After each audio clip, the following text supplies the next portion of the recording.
आकाशवाणी नागपूर वीणा डोंगरवार आपल्याला ठळक बातम्या देत आहे। पश्चिम बंगाल, आसाम आणि पुडुचेरी विधानसभा निवडणुकीत भारतीय जनता पक्षानं मिळवलेला विजय तर तामिळनाडूमध्ये एनडीएची झालेली दमदार कामगिरी यामुळे देशभरात भाजप कार्यकर्त्यांमध्ये उत्साहाचं वातावरण आहे। या विजयाचा जल्लोष नागपुरातही पाहायला मिळत आहे। नागपूरच्या धंतोली इथल्या भाजप कार्यालयात आज कार्यकर्त्यांनी या विजयाचा भव्य विजयोत्सव साजरा केला। हातात भगवे झेंडे, फटाक्यांची आतषबाजी आणि गुलालाची उधळण करत कार्यकर्त्यांनी आपला आनंद व्यक्त केला।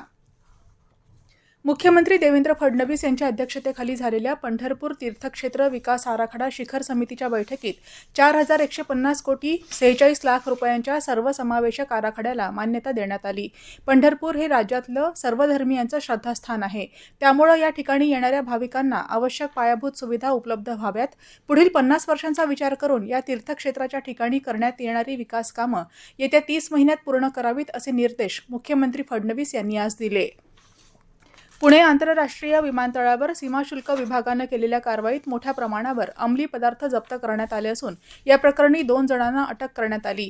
बँकॉकहून पुण्यात आलेल्या एका प्रवाशाच्या सामानातून 3 किलो 348 ग्रॅम हायड्रोपोनिक गांजा जप्त करण्यात आला।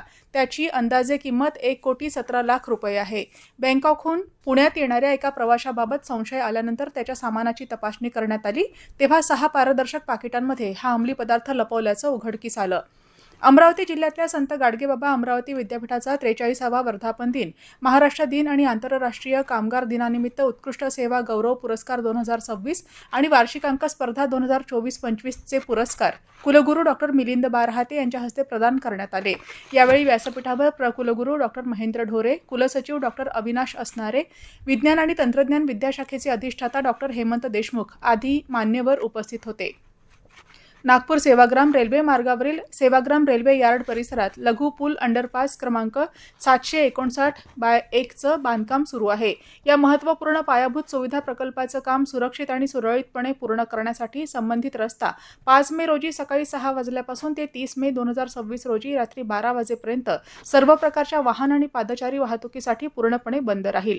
याबरोबरच हे ठळक बातमीपत्र संपलं। यापुढील ठळक बातमीपत्र आपण आज रात्री 8:42 ऐकू शकाल। नमस्कार।